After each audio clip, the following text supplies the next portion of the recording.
Hello दोस्तों, नमस्कार। आप सभी का वीरू सर जीएस क्लासेस में बहुत बहुत स्वागत है। आज हम लोग आ गए हैं ताश की नगरी में, है ना। हम लोग आ गए हैं आगरा, और आगरा के बारे में कहा जाता है यार, इसकी स्थापत्य के बारे में जब चर्चा करते हैं तो इसको सिकंदर लोदी ने 1504 में इसको बनवाया था, आगरा को। और आगरा में ही क्या हुआ, जब मुगलों का शासन आया, जब मुगल आए तो मुगल में एक शासक हुआ जिसका नाम था शाहजहां, जिसे खुर्रम के नाम से जाना जाता था। वही खुर्रम जो शाहजहां था, खुर्रम ने क्या किया, अपनी जो मुमताज़ थी, है ना, कहीं ना कहीं अपनी जो पत्नी थी, उन्हीं की याद में इस ताज का निर्माण करवाया था। तो ये ताज महल आज हम लोग इसी के दीदार के लिए आए हैं, ताज आए हैं। और ताज के बारे में बहुत सारी विडम्बनाएं हैं जिनको हम लोग पढ़ते रहते हैं, उसी के बारे में आज देखने आए हैं। तो ताजमहल के बारे में जब बात करते हैं तो ताजमहल देखा जाए तो ये 33 के आसपास कंप्लीट हो गया, 1633 के आसपास कंप्लीट हो गया था। कहा जाता है कि शाहजहां थे, जिसे खुर्रम के नाम से जानते थे, शाहजहां और मुमताज़ दोनों की कब्र यहीं पर है। और एक प्रकार के क्या है भाई, एक मकबरा है। और इसके बारे में बताया जाता है कि अजूबों में शामिल किया गया है ताजमहल को। तो आगरा में बहुत बेहतरीन है, काफ़ी सारे लोग आते हैं, विदेशों से लोग आते हैं घूमने के लिए। तो आज हम भी आ गए हैं यहीं पर और इसका आनंद उठा रहे हैं। आप देख रहे हो, हम ताजमहल में प्रवेश करने के लिए जा रहे हैं। हाँ, तो ताजमहल कहीं ना कहीं बड़ा महत्वपूर्ण है, हमारा ऐतिहासिक स्थल है। और इनको सरकारें जो है कहीं ना कहीं व्यवस्थित रखती हैं, क्योंकि लोग घूमने आते, पर्यटन के लिए बड़ा महत्वपूर्ण होता है। आगे हम चलते हैं ताजमहल को, आपको दीदार कराते हैं और मिलते रहेंगे धीरे धीरे इसी तरह से। धन्यवाद। ताज नगरी में, और आप देख रहे हो हमारे पीछे आपको नज़र आ रहा होगा ताजमहल। ये ताजमहल के बारे में बात किया जाए तो आपको पता होगा, शाहजहां जो था, जिसका नाम खुर्रम हुआ करता था, खुर्रम ने मुमताज़ की याद में बनवाया था। मुमताज़ के बारे में बात किया जाए तो नूरजहां की भतीजी हुआ करती थी मुमताज़, और नूरजहां से विवाह हुआ था जहांगीर का, और जहांगीर का पुत्र ही कौन था, खुर्रम था। देखा जाए तो आपने मेवाड़ सुना होगा, मेवाड़ की जो महाराजा थे उन्हीं की पुत्री हुआ करती थी, कौन, जगत गोसाई। और जगत गोसाई का ही पुत्र कौन हुआ था भैया, खुर्रम हुआ था। और उसी खुर्रम को जब दक्षिण भारत खुर्रम ने जीता था, दक्षिण भारत जब जीत कर आया तो इसने क्या किया गया था, इसका नाम शाहजहां रखा गया था। जब दक्षिण भारत जीता तब इसका नाम क्या हुआ, शाहजहां हुआ। और यही शाहजहां जब मुमताज़ जिंदा थी तो बताते हैं कि शाहजहां के 14 पुत्र हुए थे, क्योंकि शाहजहां ने बताया जाता है कि मुमताज़ ने इसको कसम दी थी कि किसी दूसरी रानी से कोई पुत्र नहीं होना चाहिए। तो साहब बताते, मुमताज़ के 14 लड़के हुए थे, उसी में 7 जिंदा थे, 7 मर चुके थे। उसी में दारा शिकोह का नाम आता है, औरंगज़ेब का नाम आता है। और जब मुमताज़ की 14 पुत्रों में से अंतिम वाला पुत्र हो रहा था तो प्रसव पीड़ा के दौरान उनकी मृत्यु हो गई थी। और उनकी मृत्यु के बाद, उनकी मृत्यु तो देखा जाए तो मध्य प्रदेश में हुई थी, मध्य प्रदेश में उनकी मृत्यु हुई थी। और पहले उनको वहीं दफनाया गया था, फिर वहाँ से उनको लाया गया, फिर यमुना नदी के किनारे दफनाया गया, फिर वहाँ से निकाल कर फिर शाहजहां ने इसको बनवाया था ताजमहल को, और ताजमहल में दफनाया गया। और शाहजहां बताते हैं कि मुमताज़ के पास ही कब्र बना दिए थे कि हम मरने के बाद जो है यहीं दफनाए जाएंगे। और औरंगजेब ने जब शाहजहां के खिलाफ बगावत की थी तो बताते हैं कि किले में रखा गया था, आगरा के किले में जब शाहजहां को रखा गया था तो 8 साल तक लगातार शाहजहां को केवल एक ही चीज़ दिखती थी, वो ताजमहल था। 8 साल शाहजहां ने केवल ताजमहल देखकर ही जीवन काटा। तो शाहजहां ने मुमताज़ से इतना अथाह प्यार करता था, इतना अथाह प्यार करता था कि कोई सीमा नहीं। उसी की याद में इतना बड़ा ताजमहल बना दिया है। और ताजमहल के बारे में कहा जाता है कि ये ताजमहल जो है कहीं ना कहीं देखा जाए तो ये अजूबों में शामिल किया गया है ताज को। और ताज को बनाने के लिए हजारों हजार कारीगर लगे, इसीलिए कहा जाता है शाहजहां के समय को कि स्थापत्य का स्वर्णकाल कहा गया है। सबसे ज़्यादा, चाहे वो लाल किला हो, ताजमहल हो, मोती मस्जिद हो, कोई भी चीज़ हो, उसको बनाने का कार्य केवल किसने किया, तो शाहजहां ने किया।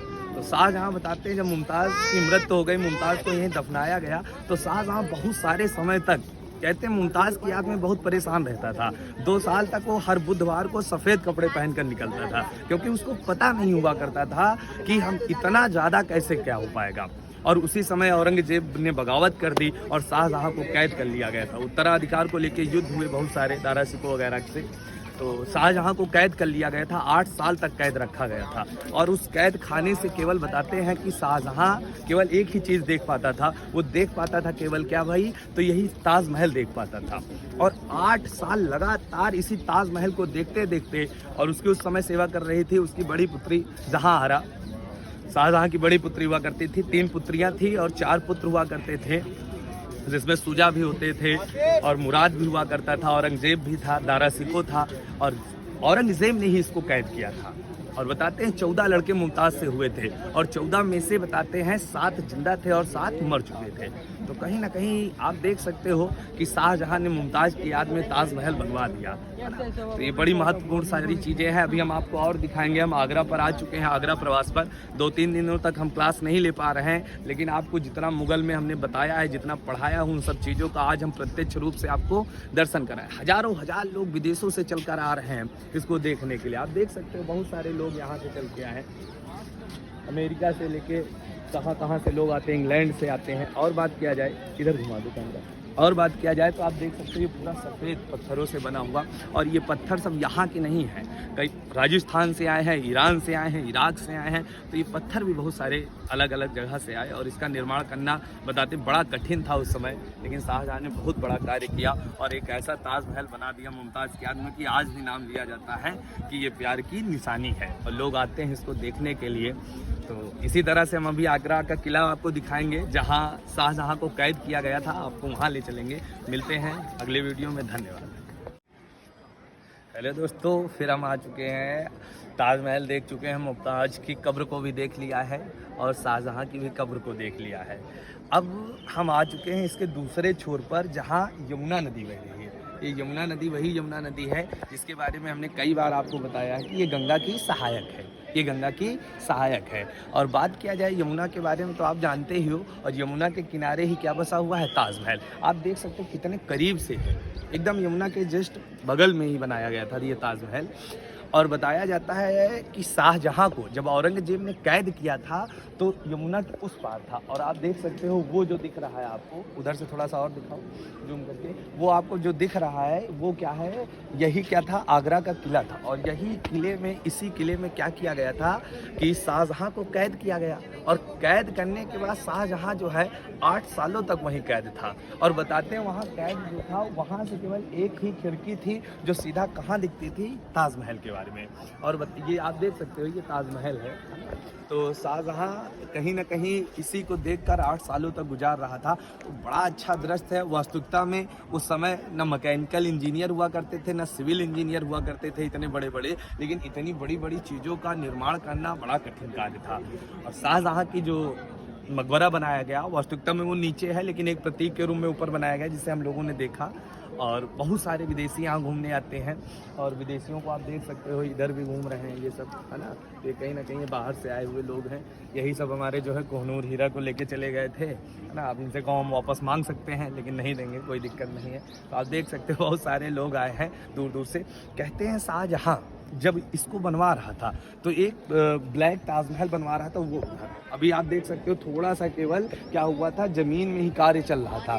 और जब तक इसका कार्य चल रहा था तभी क्या हुआ था, तभी उसको कैद कर लिया गया था। तो वो अधूरा रह गया, उसको पूरा ही नहीं करा पाया। और इस तो हम लोग ताजमहल में ही हैं और ताजमहल में एक बड़ा आश्चर्यजनक बात यह है कि जो आप लोग फोटो में देखते हो कि 4 स्तंभ जो खड़े हुए हैं, जो 4 स्तंभ नज़र आते हैं, आप देखोगे जैसे ये स्तंभ नज़र आ रहा है, ये आप देख रहे हो पूरा स्तंभ नज़र आ रहा। और इधर भी आप देख सकते हो, इधर भी पूरा स्तंभ नज़र आ रहा है, ये पूरा स्तंभ है। और इसी तरह से वो उधर, और इसके जस्ट अपोजिट उधर हम नहीं जा सकते, दिखाए हैं अभी आपको, उधर भी आप देखोगे तो 4 स्तंभ नजर आते हैं। लेकिन स्तंभ सीधा नहीं है, ऐसे झुके हुए हैं। और बताया जाता है ये इसलिए झुके हुए हैं कि क्योंकि बताया जाता है कि भूकंप कभी आए तो ये स्तंभ जो है कभी ताजमहल के अंदर ऐसे ना गिरे और ऐसे गिरे बाहर की तरफ गिरे, तो इसीलिए इन स्तंभों को झुकाया गया है। तो ये कहीं ना कहीं क्या है, झुके हुए हैं, ऐसे झुके हुए हैं, ऐसे हैं तो ऐसे। तो कभी भी भूकंप वगैरह जैसी घटनाएं हो, मतलब इतना सोच के बनाया गया था कि कोई भी दुर्घटना हो तो कोई दिक्कत ना हो। आप देख सकते हो कि ये इधर पीछे हमारे मस्जिद है, ये क्या है, मस्जिद नज़र आ रही है। और बताते हैं कि जब मुमताज़ को दफना दिया गया था, शाहजहाँ ने यहीं पर दफनाया था। और दफनाने के बाद जब शाहजहाँ बताते हैं कि लगभग 2 साल तक बहुत सदमे में था, किसी से बात नहीं करता था, सफ़ेद कपड़े पहनता था, बुधवार के दिन दफनाया था तो बहुत परेशान रहता था उस दिन तो और ज़्यादा।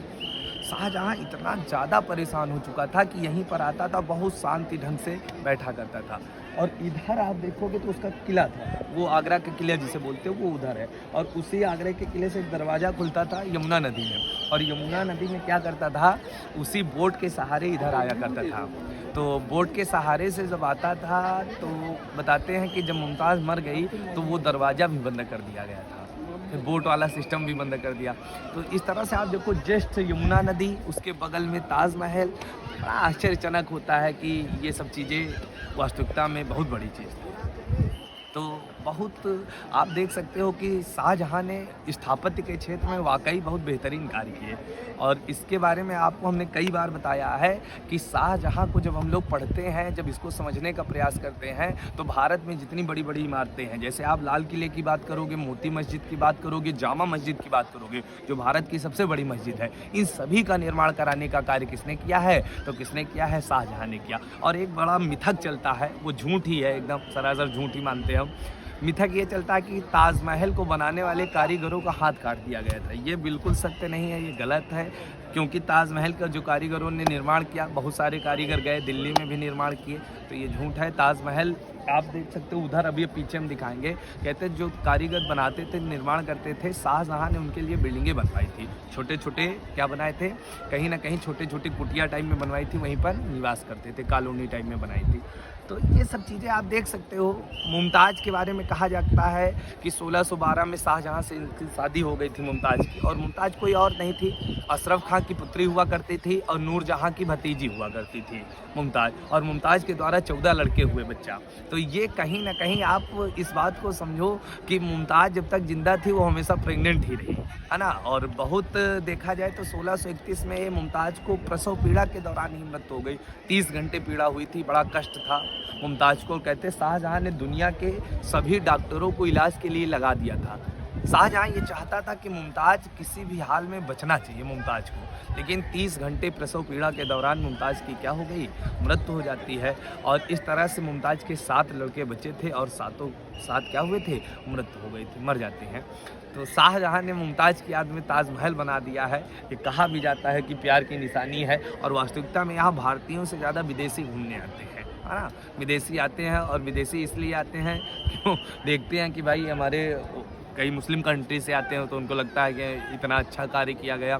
और कई सारे अंग्रेज़ भी आते हैं, और इसमें बहुत सारे ऐसी चीज़ें थी जो अंग्रेज़ क्या लेके चले गए। यहाँ से अंग्रेज़ बहुत सारी चीज़ें लेके चले गए, क्योंकि मुग़लों के बाद जिसका शासन हुआ वो अंग्रेज़ ही आए, और अंग्रेज़ों ने केवल लूटने का कार्य किया। तो कहीं ना कहीं अंग्रेज़ सब लूटते हुए चले गए, बहुत सारी चीज़ें रह गई।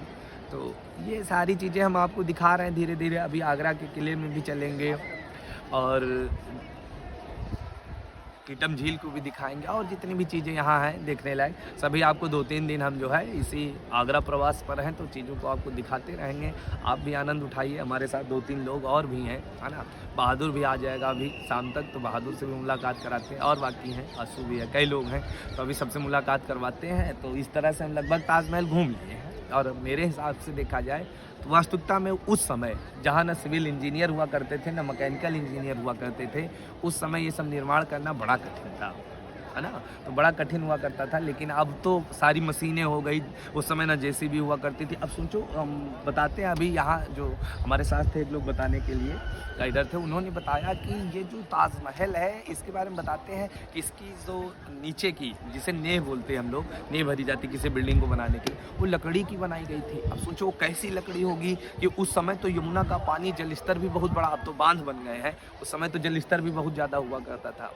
तो ये बड़ा रोचक है भाई। आप आओगे, आज तो मौसम इतना अच्छा, हल्की हल्की बारिश भी हो रही है, तो धूप नहीं, धूप में थोड़ा दिक्कत होती, पत्थर है ना तो जलते हैं, तो दिक्कत होती है। लेकिन आज कहीं ना कहीं बड़ा रोचक है, मौसम बहुत अच्छा है, घूमने में मज़ा आ रहा। लोग 5-6 लोग हो गए हैं, तो अच्छा लग रहा है घूमने में। और धीरे धीरे हम लोग इसी तरह से घूमते रहेंगे, और आपको वीडियो भी मिलते रहेंगे, आप लोग भी आनंद उठाते रहें, है ना। और अभी हाल ही में क्लास में हमने शाहजहाँ के बारे में ही पढ़ा के हम तुरंत यहाँ आ गए। तो हमने पढ़ाने के साथ साथ आप लोगों को क्या किया है, प्रत्यक्ष रूप से दर्शन कराने का कार्य किया है। तो मिलते हैं बहुत जल्द अगले वीडियो में, फिर आपको मुलाकात कराते रहेंगे। धन्यवाद।